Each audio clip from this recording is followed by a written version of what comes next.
Hello friends, welcome है आप सभी का IAS पॉइंट के यूट्यूब चैनल में। जैसा कि आप सभी जानते हैं, हमारा जो सेक्शन है यह आपका इम्पोर्टेंट क्वेश्चंस का रहता है, जिसमें हम डेली 10 क्वेश्चंस को डिटेल के साथ देखते हैं। आइए शुरुआत करते हैं हमारे क्वेश्चंस की ओर। इससे पहले मैं आपको बता दूं कि अगर किसी भी क्वेश्चन का आंसर आपको पता है तो आप हमें कमेंट सेक्शन में ज़रूर बताएं, और अगर आपको वीडियो अच्छा लगता है तो फिर आप कमेंट सेक्शन में बताइए और लाइक और शेयर करिए। चलिए अब चलते हैं हमारे क्वेश्चंस की ओर। क्वेश्चन नंबर पहला है, लोकसभा में विरोधी दल के नेता के रूप में मान्यता देने वाले उसके दल के सदस्य की संख्या कुल सदस्यों की संख्या के कम से कम कितने प्रतिशत होनी चाहिए। ऑप्शन है आपके पास 5%, 10%, 15% या फिर 25%। आपको बता दूं कि इसका जो सही जवाब है वह है ऑप्शन नंबर बी, यानी कि 10%। अब देखो, लोकसभा विरोधी दल का जो नेता होगा, इनको मान्यता देने के लिए यानी कि इनको रखने के लिए कम से कम जो दल के सदस्यों की कुल संख्या होनी चाहिए वो कितनी रखी गई है, कम से कम 10 होनी चाहिए। तो आपका जो सही जवाब है वह क्या होगा, ऑप्शन नंबर बी, यानी कि 10%। आइए देखते हैं, विपक्ष का नेता अथवा नेता प्रतिपक्ष क्या कहा जाए इन्हें, विपक्ष का नेता या फिर कहा जाता है नेता प्रतिपक्ष। भारतीय संसद के दोनों सदनों में प्रत्येक में आधिकारिक विपक्ष का नेतृत्व होता है। विपक्ष में बैठने वाले दलों में जिस दल के पास सर्वाधिक सीटें होती है उसे किसी सांसद का विपक्ष नेता चुना जाता है। यानी कि जो सदन होता है उसमें अगर जिसके पास ज़रा सीट होगी उसे क्या होगा, उसे ही विपक्ष का नेता चुना जाता है। हालांकि यदि विपक्ष के किसी भी दल के पास कुल सीटें 10% नहीं हो तो ऐसी दशा में सदन के कोई विरोधी नेता नहीं होगा। अगर 10% से कम होगी तो क्या होगा, सदन के में क्या होगा, कोई विपक्ष का नेता नहीं हो सकता। 10% अंश की गणना दल के आधार पर होती है, यानी कि गठबंधन के आधार पर नहीं होती। किसके आधार पर होती है, तो गणना दल के आधार पर होती है। अगला क्वेश्चन है, लोकसभा में मान्यता प्राप्त विरोधी दल के नेता को निम्नलिखित में से किसके समान सुविधाएं और मान्यता प्रदान की गई है। ऑप्शन है आपके पास कैबिनेट मंत्री, राज्य मंत्री, उप मंत्री, उपरोक्त में से किसी के बराबर नहीं। तो आपको बताओ फटाफट कमेंट सेक्शन में कि इसका आंसर क्या होगा। देखिए, तो लोकसभा में मान्यता प्राप्त विरोधी दल के नेता को निम्नलिखित में से किसके समान सुविधाएं और मान्यता प्रदान की गई है। तो आपका जो सही जवाब होगा वह होगा ऑप्शन नंबर ए, यानी कि कैबिनेट मंत्री के समान सुविधाएं और मान्यता प्रदान की गई है। राज्यसभा और लोकसभा में विपक्ष के नेता की महत्वपूर्ण भूमिका को ध्यान में रखते हुए यह वैधानिक मान्यता प्रदान की गई है। कौन सी मान्यता, वैधानिक मान्यता प्रदान की गई है।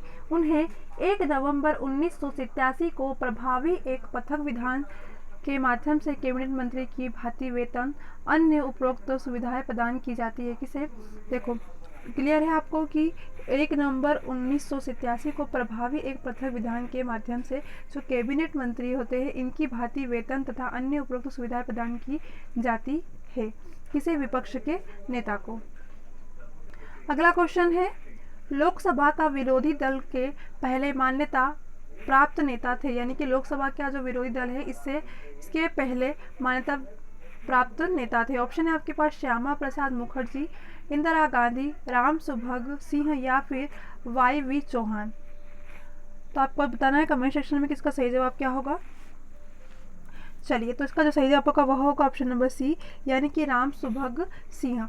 लोकसभा का विरोधी दल जो था इसके पहले मान्यता प्राप्त नेता, कौन से, इसके पहले जब मान्यता प्राप्त हुई नहीं, उसके पहले तो कौन थे, राम सुभग सिंह जी। तो आपको सही जवाब होगा वह क्या होगा, ऑप्शन नंबर सी, यानी कि राम सुभग सिंह। आइए देखते हैं, अब देखते हैं राम सुभग सिंह यह कौन थे। देखो, राम सुभग सिंह भारतीय राजनेता थे। वे भारतीय राष्ट्रीय कांग्रेस के सदस्य थे और 3 से 4 लोकसभा के सदस्य भी रह चुके हैं।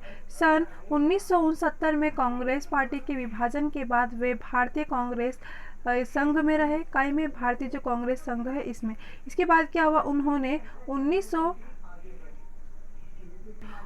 69 में लोकसभा में विपक्ष नेता के रूप में कार्य किया।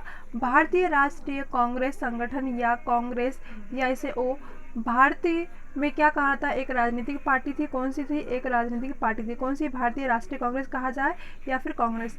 आगे देखते हैं, जिसका गठन तब हुआ जब इंदिरा गांधी के निष्कासन के बाद कांग्रेस पार्टी का विभाजन हुआ।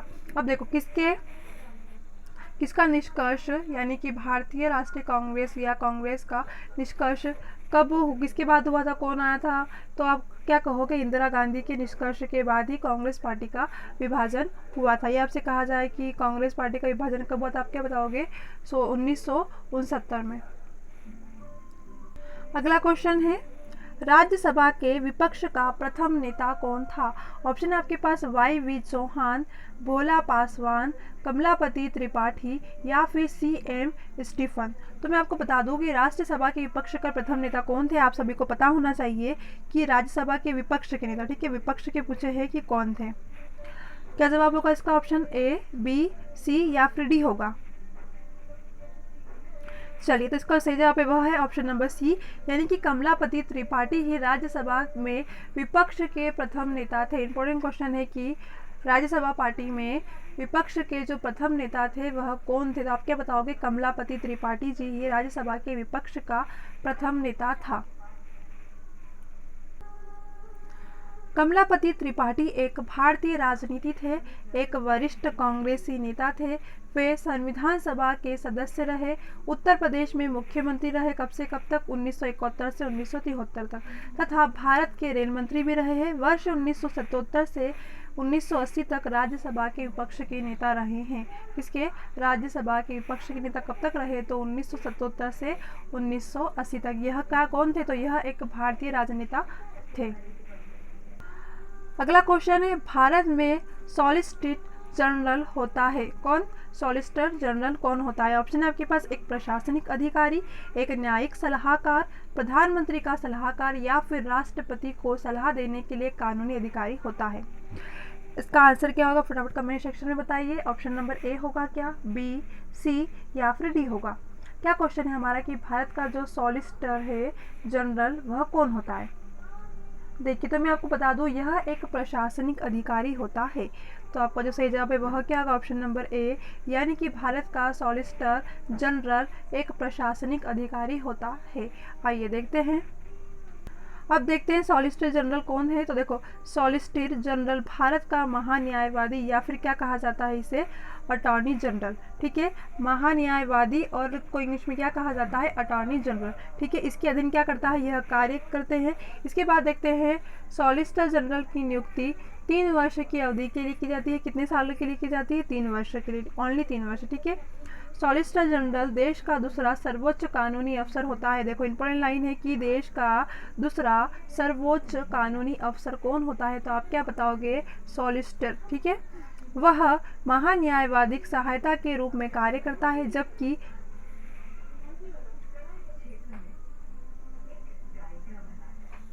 जबकि अतिरिक्त सॉलिसिटर जनरल की सहायता करता है। सॉलिसिटर जनरल भी कानूनी मामलों में सरकार को परामर्श देता है। अगला क्वेश्चन है, कानूनी विषयों पर राज्य सरकार को कौन परामर्श देता है। ऑप्शन है आपके पास, महान्यायवादी, एडवोकेट जनरल, महान्यायाभिकर्ता या फिर उच्च न्यायालय के जो मुख्य न्यायाधीश होते हैं। यह क्वेश्चन है कि कानूनी विषयों पर राज्य सरकार को कौन परामर्श देता है। क्या होगा इसका सही जवाब, A होगा क्या, B होगा, C या फिर D, कमेंट सेक्शन में बताइए। देखो, कानूनी विषयों पर जो राज्य को परामर्श देता है वह होते हैं एडवोकेट जनरल। तो आपका जो सही जवाब होगा वह क्या होगा, ऑप्शन नंबर B, यानी कि कानूनी विषयों पर राज्य सरकार को परामर्श देने वाले एडवोकेट जनरल होते हैं। चलिए देखते हैं, कानूनी विषयों पर राज्य सरकार को परामर्श देने के लिए एडवोकेट जनरल यानी कि महाधिवक्ता या फिर कह लो एडवोकेट जनरल की नियुक्ति की जाती है। राज्यपाल उच्च न्यायालय के न्यायाधीश बनाने की योग्यता धारण करने वाले किसी व्यक्ति को एडवोकेट जनरल नियुक्त करता है। वह राज्यपाल को प्रसाद पर्यंत पद धारण करता है। अनुच्छेद किसके अंतर्गत कहा गया है, तो अनुच्छेद 165 के अंतर्गत कहा गया है। तो आपको सिर्फ इतना याद रखना है कि अनुच्छेद 165 में क्या कहा गया है कि कानूनी विषयों पर राज्य सरकार को परामर्श देने के लिए एडवोकेट जनरल यानी कि महाधिवक्ता की नियुक्ति की जाती है। अगला क्वेश्चन है, प्रत्येक राज्य महाधिवक्ता की नियुक्ति निम्नलिखित में से किसके द्वारा की जाती है? ठीक है, एडवोकेट। ऑप्शन है आपके पास राज्यपाल के द्वारा, राष्ट्रपति के द्वारा, उच्च न्यायालय के मुख्य न्यायाधीश के द्वारा या फिर सर्वोच्च न्यायालय के मुख्य न्यायाधीश के द्वारा। ऑप्शन नंबर ए, बी, सी या फिर डी कमेंट सेक्शन में बताइए। प्रत्येक राज्य में जो महाधिवक्ता होते हैं इनकी नियुक्ति, तो मैं आपको बता दूं, इनकी नियुक्ति राज्यपाल के द्वारा की जाती है। तो आपका जो सही जवाब होगा वह क्या होगा? ऑप्शन नंबर ए यानी कि राज्यपाल। आइए देखते हैं, भारतीय संविधान के अनुच्छेद 165 के अनुसार राज्यपाल द्वारा महाधिवक्ता की नियुक्ति की जाती है। कौन से अनुच्छेद में कहा गया है? 165। किसके अनुसार की जाती है? तो राज्यपाल के द्वारा की जाती है। किसकी नियुक्ति की जाती है? तो आपको याद रखना है महाधिवक्ता जो है उनके द्वारा। किसके द्वारा? महाधिवक्ता। ठीक है, आगे देखते हैं, राज्य का सर्वोच्च विधि अधिकारी महाधिवक्ता होता है। इंपॉर्टेंट लाइन नहीं है कि राज्य का सर्वोच्च विधि अधिकारी कौन होता है, तो आप क्या बताओगे कि राज्य का सर्वोच्च विधि अधिकारी महाधिवक्ता होता है। महाधिवक्ता राज्यपाल को प्रसाद पर्याप्त कार्य करता है, यानी कि उनके साथ में कार्य करता है। देखो, राज्यपाल उसे कभी भी उसके पद से हटा नहीं सकता। क्या होता है? देखो, अगर महाधिवक्ता होता है तो राज्यपाल जो क्या है उन्हें हटा नहीं सकते हैं। ठीक है, लास्ट तक काम करते हैं उनके साथ में। वह एक उच्च न्यायालय का मुख्य न्यायाधीश बनने की क्षमता रखता है। अगर देखो, ऐसा भी हो सकता है, अगर पद नहीं हो तो महाधिवक्ता जो है वो अगर जब जैसे सर्वोच्च न्यायालय का पद नहीं है उसके बाद क्या कर सकता है कि ये इनका पद धारण कर सकते हैं। तो उच्च न्यायालय का मुख्य न्यायाधीश बनने की क्षमता रख सकता है। अगला क्वेश्चन है, किसी राज्य का उच्चतम विधि अधिकारी होता है। ऑप्शन है आपके पास attorney general, advocate general, solicitor general या फिर विधि विभाग का महासचिव। किसी राज्य का उच्चतम विधि अधिकारी। ठीक है, उच्चतम विधि अधिकारी पूछा है, वह कौन होता है? क्या होगा इसका सही जवाब? ए होगा क्या, बी या फिर सी या फिर डी? कमेंट सेक्शन में बताइए। चलिए, तो मैं आपको बता दूं कि उच्चतम विधि के जो अधिकारी होता है वह होते हैं एडवोकेट जनरल, जो कि उच्चतम विधि के अधिकारी होते हैं। आइए देखते हैं, संविधान के अनुच्छेद 165 का जो भाग पहला है उसके तहत प्रत्येक राज्य का राज्यपाल उच्चतम न्यायालय का न्यायाधीश नियुक्त होने के लिए अहित किसी व्यक्ति को राज्य का महाधिवक्ता नियुक्त करता है, जैसा कि हमने अभी देखा था। ठीक है, महाधिवक्ता राज्य का उच्चतम विधि अधिकारी होता है। यह भी चीज़ हमने देखी थी कि महाधिवक्ता राज्य का जो उच्चतम विधि अधिकारी होता है वह कौन होता है? तो कौन होता है? महाधिवक्ता। आगे देखेंगे उसका कार्य क्या होता है। इसका कार्य होता है राज्य सरकार की जो विधि संबंधी विषय है उन पर सलाह देना। अनुच्छेद 165 के भाग 2 में महाधिवक्ता राज्यपाल के प्रसाद पर्याप्त पद धारण करता है, यानी कि राज्यपाल उन्हें कभी हटा नहीं सकता, उनके साथ कार्य करता है। यह कैसा? और अनुच्छेद 165 के भाग 3 में भी यह कहा गया है। अगला क्वेश्चन है, निम्नलिखित में से किसे राज्य विधानमंडल के सदनों की कार्यवाहियों में भाग लेने और बोलने का अधिकार है किंतु मतदान का अधिकार नहीं है? मतलब भाग भी ले सकते हैं और बात अपनी रख भी सकते हैं, परंतु मतदान का क्या है, उन्हें अधिकार नहीं है। ऑप्शन है आपके पास महाधिवक्ता, मुख्य सचिव, कैबिनेट सचिव या फिर निर्वाचन आयुक्त। क्या होगा इसका सही जवाब? ऑप्शन नंबर आप बताइए। ए होगा क्या, बी, सी या फिर डी होगा? तो मैं आपको बता दूं इसका सही जवाब है वह है ऑप्शन नंबर ए, यानी कि महाधिवक्ता जो क्या कर सकता है, एक तो किसी विधानमंडल के जो सदनों है उनमें कार्रवाइयों में भाग भी ले सकता है और उसमें बोलने का अधिकार है, परंतु उसे मतदान करने का अधिकार नहीं है। किसे? महाधिवक्ता को। देखो, यह राज्य के दोनों सदनों विधानसभा और विधान परिषद की कार्यवाही में तथा सदन में बोलने की शक्ति रखता है, लेकिन मतदान नहीं कर सकता। इसे विधानमंडल के सदस्यों को मिलने वाली सभी वेतन व भत्ते से विशेष अधिकार प्राप्त है। किसे विशेष अधिकार प्राप्त है? तो आप किसके बताओगे? महाधिवक्ता को। चलिए, लास्ट क्वेश्चन है, इसका आंसर आपको कमेंट सेक्शन में बताना है। मुख्य सतर्कता आयुक्त की नियुक्ति कौन करता है? ऑप्शन है आपके पास राष्ट्रपति, प्रधानमंत्री, गृह मंत्री या फिर राज्यपाल। किसकी मुख्य सतर्कता है आयुक्त, तो उसकी नियुक्ति किसके द्वारा की जाती है? सही जवाब क्या होगा इसका? ऑप्शन नंबर ए, बी, सी या फिर डी? इसका आंसर कमेंट सेक्शन में ज़रूर बताइए। चलिए मिलते हैं हमारी अगली क्लास में, तब तक के लिए आप सभी को बेस्ट ऑफ लक। और अगर आपको किसी भी क्वेश्चन में कोई भी डिफ़िकल्टी आई हो तो आप हमसे कमेंट सेक्शन में ज़रूर पूछ सकते हैं।